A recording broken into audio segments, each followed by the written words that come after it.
Hey, how's it going everyone? It's Gavin and Balls to you. This is going to be another quick short video regarding the standard rat, or your standard sort of fancy rat, versus a African soft-furred rat, or over here we call them Maltese. Okay, so African soft-furred rat, fancy rat. Okay, this fancy rat is coming in at around about 200 grams, just under 200 grams. Okay, that's ideal for feeding a female, above 2,000 gram female ball python. Now, I understand African soft-furred rats can be expensive and harder to get, but what I want to point out is a few things. This is a 60 gram African soft-furred rat. Okay, the protein content in one of these is the equivalent to 150 gram standard rat. Okay, so these are higher in protein. Okay, so where I'm basically going with this is a couple of things. This rat, if this African soft-furred rat, if let's say for example one of your females didn't eat it, well, as you can see by the size, it's perfectly okay for one of your males or your breeding males. So I'm not saying one size fits all, but one size fits all basically. So what we're trying to sort of eliminate, especially in this hobby, is obviously when we're feeding snakes, especially ball pythons, a lot of the times they don't always feed. So if you've got a big collection, the best thing to do is split up your collection over 2 or 3 days. So break them down into 3 quarters, or feed half one day, half the next. So whatever doesn't feed on the Monday, for example, you can then offer it to the ones that you'd normally feed on a Tuesday. Then obviously come Tuesday, you haven't got to defrost that many rats. That way you keep the cost down, and obviously you're not defrosting rats for the hell of it. Okay, simple. But the protein content in one of these African soft-furred rats is higher than a standard rat. It's a bit like, this is a beef burger, this is steak. So this is steak for your snakes. Okay, there's nothing wrong with beef burger. I like my beef burgers, there's nothing wrong with them. But it would be nice every now and again, like I said, to switch your snakes onto the African soft-furred rats, simply because I feel they are better. I've had majority of all my snakes now feed on African soft-furred rats. A lot of the bigger females that have a voracious appetite, I will give them a rat and an African soft-furred rat. Okay, I vary the diet on some of them, but majority of them take the African soft-furred rat. Now, we breed our own African soft-furred rats, so we know exactly what's going into them.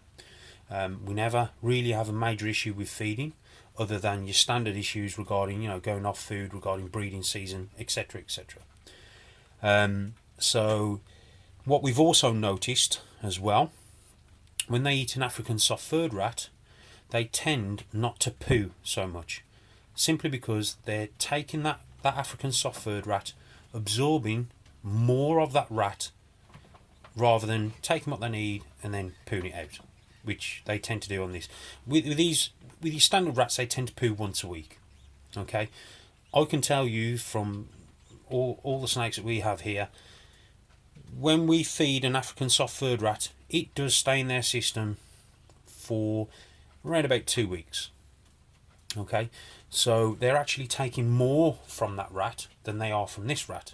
Okay, so they're holding on to this one and absorbing more of it. Their poos, soft as it sounds, doesn't smell as bad when they're eating these as opposed to these. So far, I can honestly tell you, everything sort of goes in favour for the African soft-furred rat. Okay. The other thing we've noticed is they tend to hold the colour a lot better on the African soft-furred rat as opposed to a standard rat.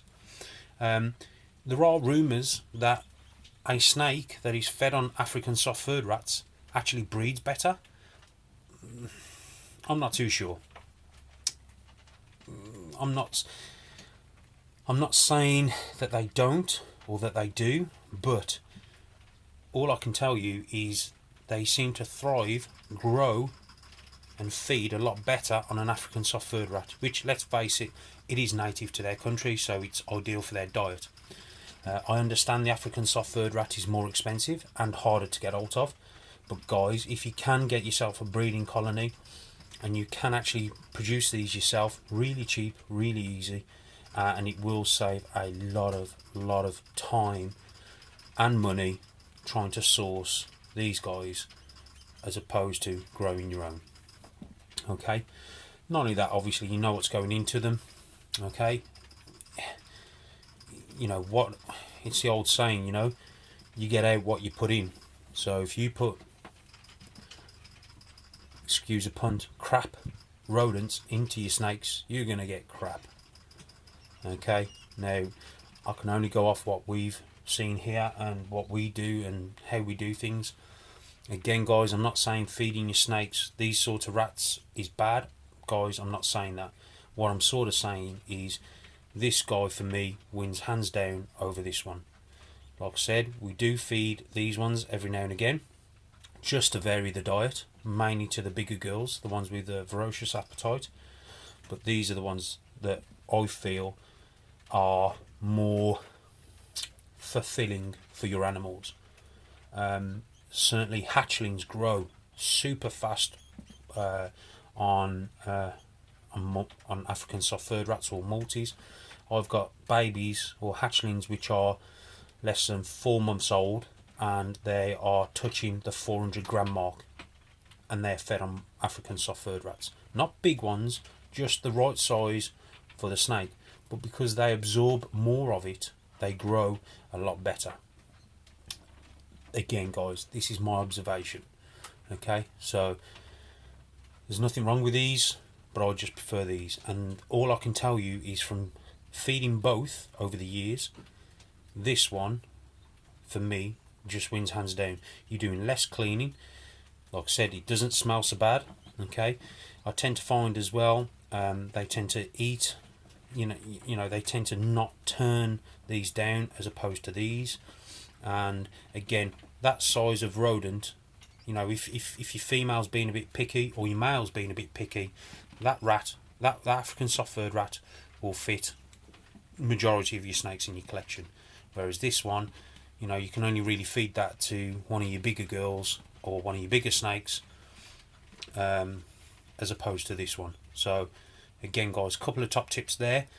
If you've got a large collection, if you don't already, try this. Try splitting your feeding up over 2 nights, so you're not wasting rodents or defrosting rodents. Okay, if you don't already.